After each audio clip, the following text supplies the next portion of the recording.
Today I want to show you the true power of the believer and what the scripture tells you to do. This video is intended to increase the faith of the believer and for those who don't believe that they may come to the light, and that whatever you speak out of your mouth, it will manifest. I'm going to read 6 scriptures, and after that I'm going to show you a video of a lady being healed by cancer to show you the power of faith and what Christ was trying to show you. In this video you will see the internal workings and the outer.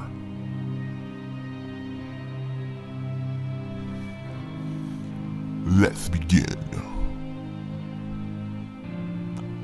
Proverbs 18 says, "Death and life are in the power of the tongue, and they that love it shall eat of its fruit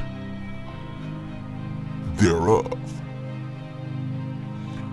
Matthew 8:19 says, "Again I say to you, that if 2 of you shall agree on the earth concerning any matter, whatsoever it may be that they shall ask, it shall come to them from my Father who is in heaven."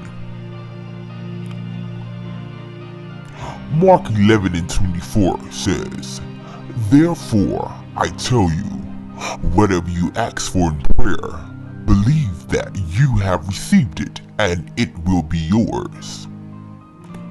Mark 10:52 says, "Go," said Jesus, "your father has healed you." Immediately he received his sight and followed Jesus along the road. Matthew 17:20. "Truly I tell you, if you have faith as small as a mustard seed, you can say to this mountain, 'Move from here to there,' and it will move. Nothing will be impossible for you." Matthew 21:22 says, "And whatever you ask in prayer, you will receive it, if you have faith." Now in this video, you will be able to see how this power works. Healing-based prayer, this lost mode of prayer, sometimes seems a little more than academic until we can actually apply it in our lives or see it applied in our lives. It's in the late 1990s that I had the opportunity to do precisely that, when I saw the footage documenting the healing of a life-threatening condition within the body of a living woman using precisely the kinds of techniques that we're speaking about right now.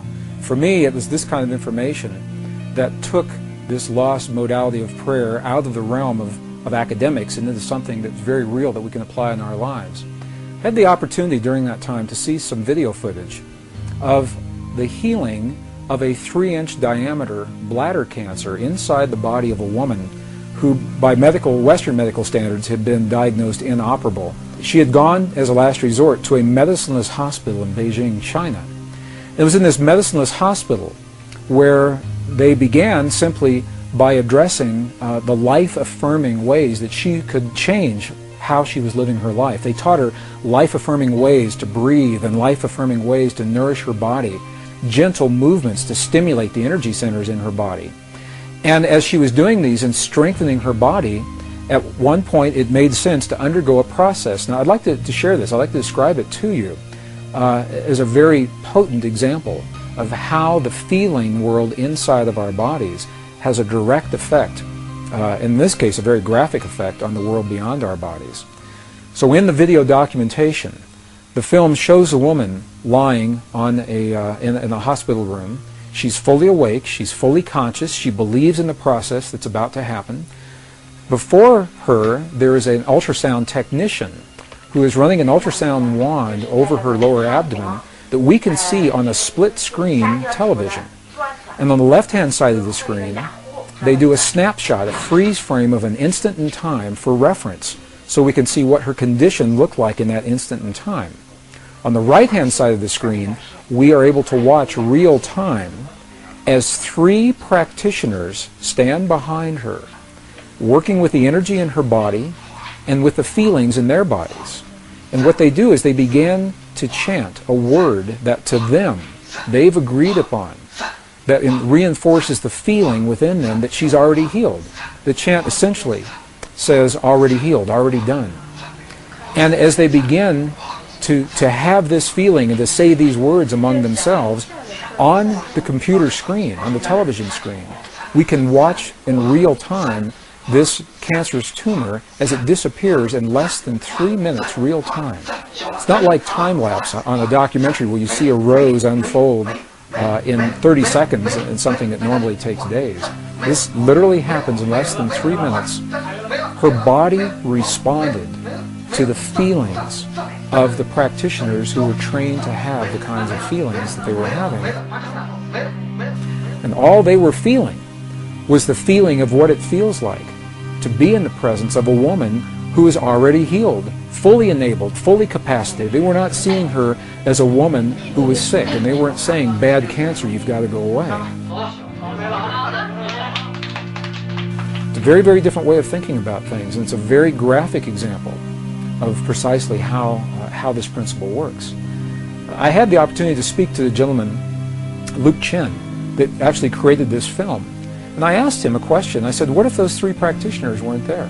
I said, could this woman have done this? Could any of us do this on our own? And he smiled at me when I asked him the question. He said, Greg, in all probability, she probably could have done it alone. However, there's something about us humans in that we seem to feel more empowered and stronger when we're supported by others in the things that we believe in and in the things that we choose to accomplish. So while she probably could have had this feeling and done it herself, having these 3 practitioners work with her was the threshold that it took for her body to respond. All they were doing was having the feeling as if she were already healed, and in less than 3 minutes her body responded. What Western physics now is beginning to tell us is that the same energy, the same field that led to the healing in this woman's body also leads to peace between nations. It's the same thing, different scale. Same principle. And I've been involved in experiments where hundreds of thousands of people joined together through the World Wide Web. We were coordinated on the internet at a given hour of time, a window of time, when we were trained to feel the feelings of peace in our bodies during that time.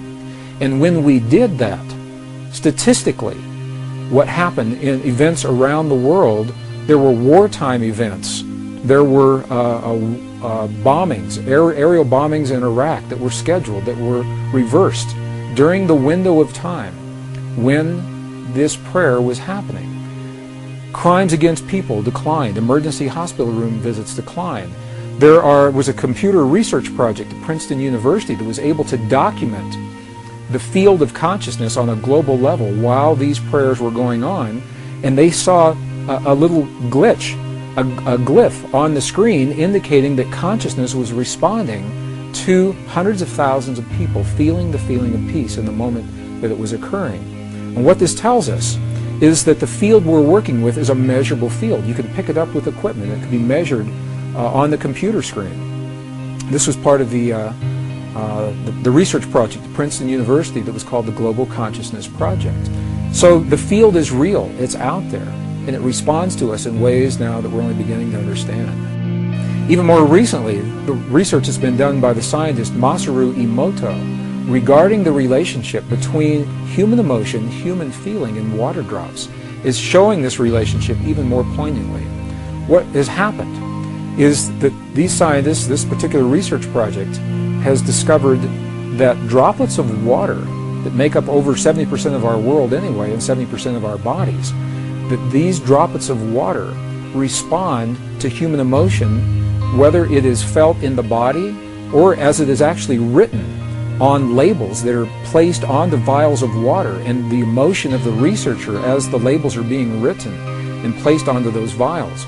The vials are then frozen for a specific period of time, removed from the freezing process, and as they begin to thaw, they crystallize. And the crystals are the telltale sign of what is happening with the emotion. For example, They've taken water, highly polluted, highly toxic water, from some of the most polluted dams in the center of Japan. This water has never been known to crystallize. They just can't get it to crystallize. And when you look at it under a microscope, what you see, it's a very muddy, very nebulous form. There's no symmetry. There's no crystalline structure whatsoever before the emotions are in place. After the emotions are there, for example, when 500 people pray over some of this most polluted water, the before image shows the water in its toxic state. The after image of the same water shows this water beautifully formed, beautifully clear, beautifully crystalline, perfectly symmetrical, purely from the result of human emotion interacting and human feeling interacting with this field of water. Some of the other research has shown families where children and their parents have encircled a vial of water in a room that has never been found to crystallize. Again, some of the very highly polluted and toxic water. And what they do, they make a game out of it. The children, they send love to the water. They say, "We love you, water. We appreciate you, water. Thank you, water, for what you bring to our world and our lives." And in that innocence, they are eliciting these genuine states of emotion.